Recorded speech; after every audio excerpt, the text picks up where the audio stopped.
Doctor, ഞാൻ രാത്രി work ചെയ്യുന്ന ഒരാളാണ്. അപ്പോൾ അതുകൊണ്ട് എനിക്ക് ഭയങ്കര ക്ഷീണം, ഭയങ്കര ഫറ്റീഗ്, രാവിലെ എനിക്കൊരു എനർജി ഇല്ല.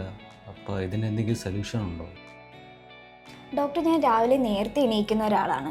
എനിക്ക് ഡേ ടൈമിൽ നല്ല എനർജി ഉണ്ടെങ്കിലും ഈവനിങ് ഒക്കെ ആകുമ്പോഴത്തേനും നല്ല രീതിയിൽ ടയേർഡാവും. ഒരാളുടെ ടയേർഡ്നെസ് അയാളുടെ ഉറക്കവുമായിട്ടും അയാളുടെ മെറ്റബോളിസമായിട്ടൊക്കെ ലിങ്ക്ഡ് ആണെങ്കിൽ കൂടി ഇപ്പം രാത്രി വർക്ക് ചെയ്യുന്നവരായാലും പകൽ വർക്ക് ചെയ്യുന്നവരായാലും അതിനെ ആ ക്ഷീണമില്ലാതിരിക്കാൻ ഒത്തിരി ബയോഹാക്ക് ടെക്നിക്സ് നമുക്കുണ്ട്.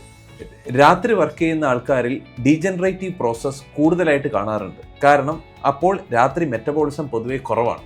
മെറ്റബോളിസം കുറവായിരിക്കുമ്പോൾ തൈറോയ്ഡ് എക്സ്ട്രാ എഫേർട്ട് എടുക്കേണ്ടി വരുന്നു, ആൻറ്റി ഓക്സിഡൻസ് കൂടുതൽ നമ്മുടെ ശരീരത്തിന് പ്രവർത്തിക്കേണ്ടി വരുന്നു, ഓക്സിഡേറ്റീവ് പ്രോസസ്സ് അതുപോലെ തന്നെ കൂടുന്നുണ്ട്.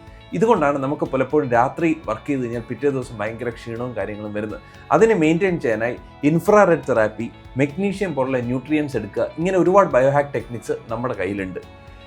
രാവിലെ എഴുന്നേറ്റിട്ടും വൈകിട്ട് 5:30-6 മണിയാകുമ്പോൾ നമുക്ക് ഉറക്കം വരുന്നു, അല്ലെങ്കിൽ ഉച്ചയ്ക്ക് ഉറക്കം വരുന്നു എന്നൊക്കെയുള്ളൊരു പ്രിൻസിപ്പിൾ ബേസിക്കലി എനർജി മെറ്റബോളിസമായിട്ട് ബന്ധപ്പെട്ടിട്ടാണ്. സോ ക്ഷീണം എന്നുള്ളത് എനർജി ജനറേറ്റ് ചെയ്യാൻ നമുക്ക് പറ്റാതിരിക്കുന്ന അവസ്ഥയാണ്. എന്തുകൊണ്ട് ഒരാൾക്ക് ബോഡിയിൽ എനർജി ജനറേറ്റ് ചെയ്യാൻ പറ്റുന്നില്ല? അത് കണ്ടുപിടിച്ച് അതിനുള്ള ബയോഹാക്ക് ടൂൾസ് അപ്ലൈ ചെയ്യുക എന്നുള്ളതാണ് താങ്കൾക്ക് ഏറ്റവും അഭികാമ്യം.